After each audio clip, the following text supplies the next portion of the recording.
vamos a hablar de compromisos de los candidatos presidenciales. Y esto tiene que ver con un tema puntual, porque usted podrá decir, bueno, compromisos en época de campaña hay muchos.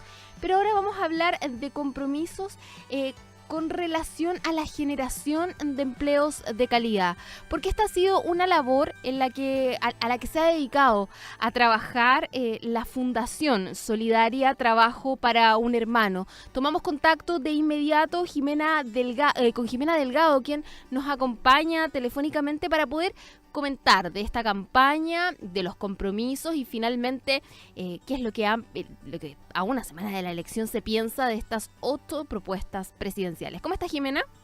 Hola, buenas tardes, Paola. Bien, ¿y tú? Muy bien. Bueno, estábamos contando un poco esta campaña de la Fundación para evidenciar, para explicitar los compromisos que los candidatos presidenciales toman con el decálogo del buen trabajo que genera la Fundación. Entonces, partir la conversación preguntándote por qué es este decálogo, o más bien, cómo se concibe lo que es hoy día un buen trabajo. Sí, mira, la Fundación desarrolló hace un tiempo un decálogo que reúne las condiciones básicas que debiese tener un trabajo para hacer un buen trabajo. Dentro de estas mismas condiciones se encuentra, por ejemplo, que cuide la dignidad de la persona, que otorgue un ingreso justo, que permita la realización personal, entre otras. Invitamos a los 8 candidatos a que nos enviaran un video comprometiéndose con este decálogo. Los videos están, los pueden revisar en nuestra página. Y te quería contar por qué estamos haciendo esto, porque pasa mucho que en época de campaña se habla siempre de las cifras de empleo. Entonces, vamos a generar 1 millón de empleos, vamos a duplicar la capacidad de generar empleo. O no sé, en mi gobierno se generaron tantos empleos. Pero cabe preguntarnos qué tipo de empleo es ese empleo que se está generando. ¿Es un trabajo protegido o estamos hablando de empleo precario? Entonces, es por esto que decidimos invitar a los candidatos a que se comprometieran un poco más allá de las cifras de empleo con la calidad del trabajo.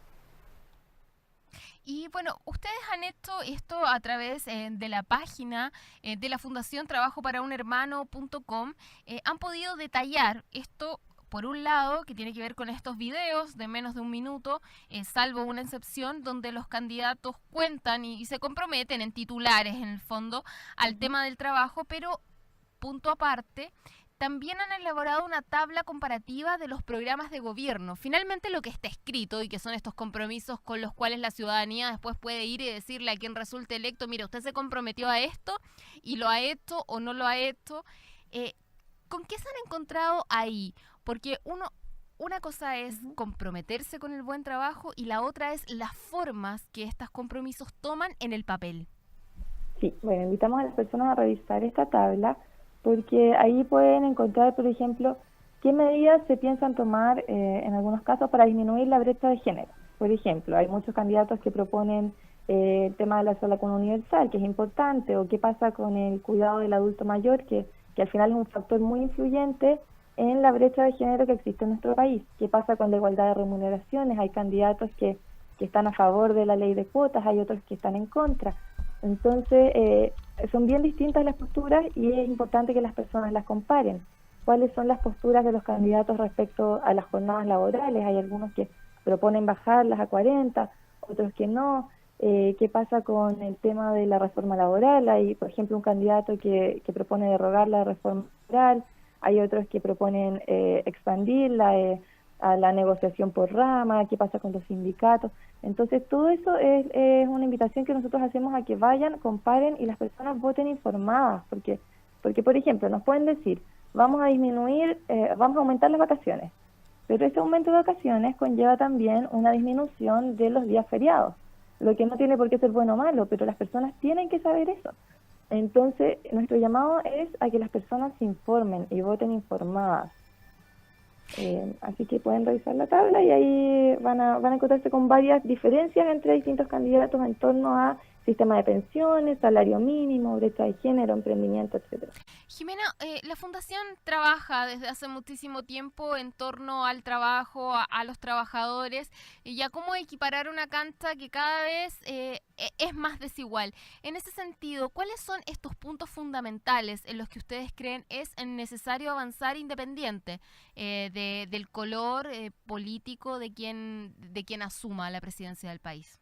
Ujú. En primer lugar, creemos que es fundamental el empleo protegido. O sea, tenemos que la semana pasada se dieron a conocer las cifras de desempleo del trimestre y sin duda que para todos es una buena noticia que la desocupación haya disminuido. Para nosotros también lo es, pero estamos viendo que solo el 60% de los ocupados están protegidos por el Código del Trabajo o el Estatuto Administrativo del Sector Público. Bueno, ¿qué está pasando entonces con el otro 40% de los ocupados que no se asocian a ninguna legislación laboral, que no están teniendo protección legal, que no tienen la posibilidad de ejercer los derechos colectivos del trabajo? Para nosotros eso también es fundamental. Tenemos escuelas sindicales en la fundación porque, porque finalmente es una forma de avanzar el sindicalizarse colectivamente. O sea, la negociación colectiva es un avance.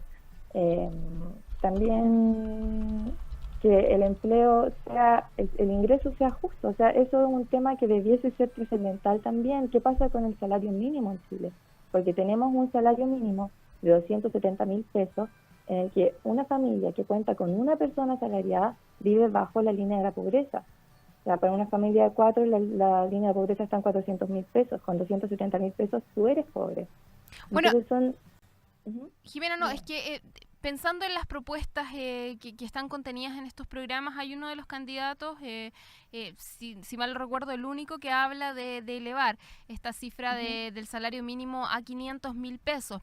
Sí. Y uno ahí lo que piensa es decir, bueno, sí, creemos, ¿no?, que por lo menos sería este salario ético desde que hace décadas ya se conversa. Sin embargo, las promesas y la realidad, ¿dónde está el puente que permite el tránsito, que definitivamente lo obstaculiza? Porque al final es muy fácil prometer, pero después nos hemos visto que en la realidad se avanza muchísimo más lento. Uh-huh. Sí, bueno, es verdad, es súper fácil prometer que el salario mínimo va a ser de 500.000 pesos o que de aquí al 2018 vamos a aumentar el salario mínimo a 300.000 pesos. Sería ideal que fuese así, pero tiene que ser una construcción que sea participativa del salario mínimo. O sea, que vaya avanzando de a poco, pero que vaya avanzando sin duda. O sea, para nosotros es urgente que el salario mínimo suba de los 270.000 pesos a por lo menos un salario mínimo que pueda cubrir a la familia del trabajador por sobre la línea de la pobreza. Por eso nosotros hablamos de un ingreso justo, que pueda cubrir las necesidades del trabajador y de su familia y que refleje la situación económica de la empresa y también de las condiciones de mercado, porque es verdad que no se puede subir el salario mínimo a 500, 600.000 pesos si es que las condiciones de mercado no lo permiten. Pero en la medida de lo posible, que creemos que hoy sí se puede, al menos aumentar en cierto grado, para que los trabajadores puedan tener una vida un poco más fácil de lo que la tienen actualmente. En ese sentido, ¿cuál es la importancia de la participación ciudadana, de este voto informado, que es lo que ustedes están promoviendo con esta campaña? Bueno, la importancia es fundamental, es trascendental. O sea, nosotros podemos querer o exigir muchos cambios, pero existe el derecho a voto, vivimos en una democracia, y es trascendental que las personas vayan a votar porque es la forma que existe en el país de poder hacer cambios. ¿Y por qué es importante votar informado? Porque en época de campaña se prometen muchas cosas, hay medidas que uno de repente las tilda de populistas, pero es importante saber cuáles son efectivamente las medidas que se van a tomar para realizar esas promesas de campaña, porque pueden prometer cosas, pero ¿con qué medidas? O sea, yo puedo prometer, voy a acabar con la brecha de género. Perfecto, pero ¿qué medidas efectivas vas a tomar para acabar con la brecha de género? Y ahí está la importancia, que las personas se informen, porque si no, se quedan con el discurso que escucharon en la propaganda y no indagan más allá y al final no tenemos un voto informado. Un voto o un no voto, ¿no? Esto tiene que ver como con la decisión de cada uno de quienes pueden ejercer este derecho. Jimena... Exacto, pero que también el no voto venga, o sea, que si yo decido no votar por razones políticas, porque ninguno de los candidatos me convence, cosa que perfecto, pero que yo también sepa por qué estoy decidiendo no votar. Bueno, posibilidades que por lo menos en torno al trabajo están expuestas, como les decía, en esta tabla comparativa con los programas de gobierno, donde sale muy claramente los 8 candidatos presidenciales identificados, probablemente con cuáles son sus ejes fundamentales en materia de trabajo y del buen trabajo. Además de esto, se complementa con estos videos que la Fundación Trabajo Solidaria, Trabajo para un Hermano, le ha solicitado a cada uno de los candidatos presidenciales para explicitar cuál es su compromiso con el buen trabajo. Muchas gracias. Y quería invitarlos a revisar la página trabajoporunhermano.com, porque además pueden encontrar ahí el decálogo del buen trabajo, que está en español y también está en creol, para que lo revisen. Perfecto, pues muchísimas gracias, que estén muy bien. Muchas gracias a ustedes, que estén bien. Hasta luego.